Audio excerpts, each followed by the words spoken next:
Hi అండి. ఈరోజు మనం చాలా రుచిగా ఉండే గుత్తి వంకాయ కూర చేసుకుందాం. పిల్లలకి పెద్దలకి అందరికీ గుత్తి వంకాయ కూర అంటే చాలా ఇష్టం అండి. రోటీస్లోకి, అన్నంలోకి, బిర్యానీలోకి అన్నిట్లోకి చాలా టేస్టీగా ఉంటుంది. పల్లీలను వేయించి పక్కన పెట్టుకోవాలండి.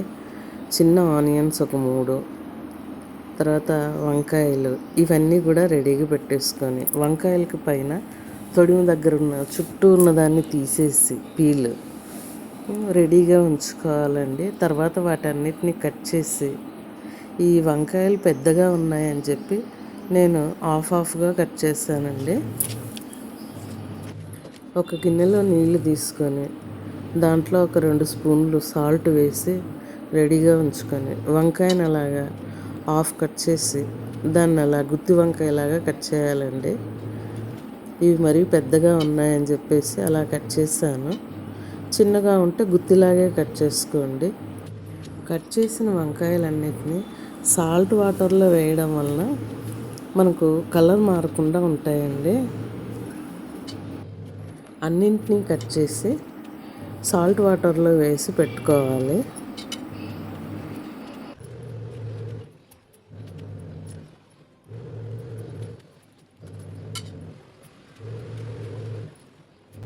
మిక్సీ జార్ తీసుకొని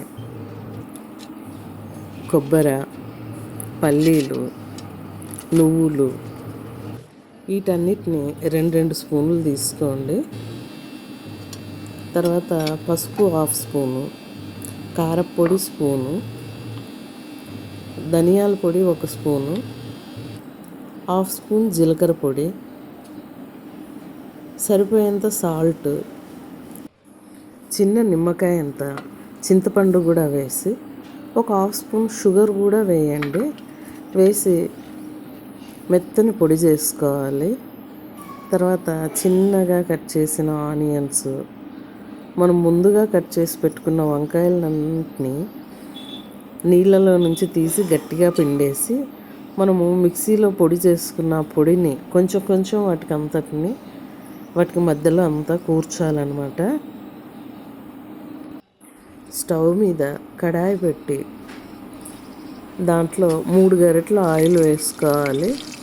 ఆయిల్ వేడెక్కాక ముందుగా మనం కట్ చేసి రెడీగా పెట్టుకున్న వంకాయ ముక్కల్ని అన్నిటినీ వేసి లైట్గా అలా వేయించాలండి. సిమ్లో పెట్టుకొని కొద్దిసేపు వేయించండి.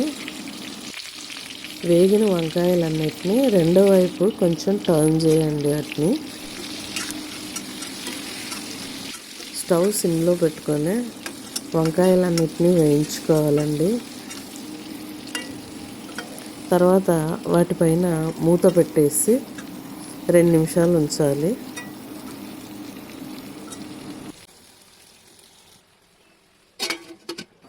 మూత తీసి వంకాయలన్నిటినీ ఒకసారి కదిపి వాటి మధ్యలోనే మనము చిన్నగా కట్ చేసుకున్న ఆనియన్స్ని వేసి వేయించాలి.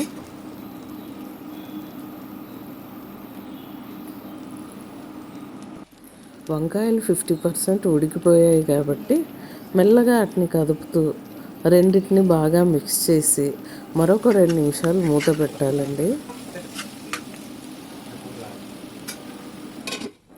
మూత తీసి ఆనియన్స్ని, వంకాయల్ని బాగా మిక్స్ చేసుకోవాలి.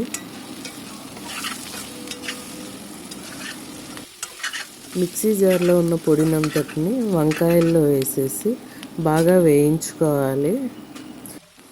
2 నిమిషాలు మూత పెట్టి ఉంచండి. మసాలా అంతా కూడా వంకాయలకు బాగా పట్టేసుకొని వేగిపోయి ఉంటుంది. తర్వాత దానికి సరిపోయేంత వాటర్ వేసేసి బాగా మిక్స్ చేసి 2 నిమిషాలు మూత పెట్టేసేయండి.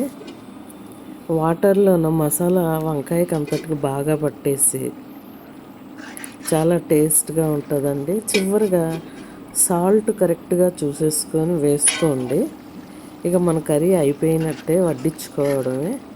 చాలా ఈజీ అండి. అడుగు మందంగా ఉండే కడాయి పెట్టడం వలన మాడిపోకుండా ఉంటుందండి. చాలా టేస్టీగా ఉండే గుత్తి వంకాయ కూర రెడీ అయింది.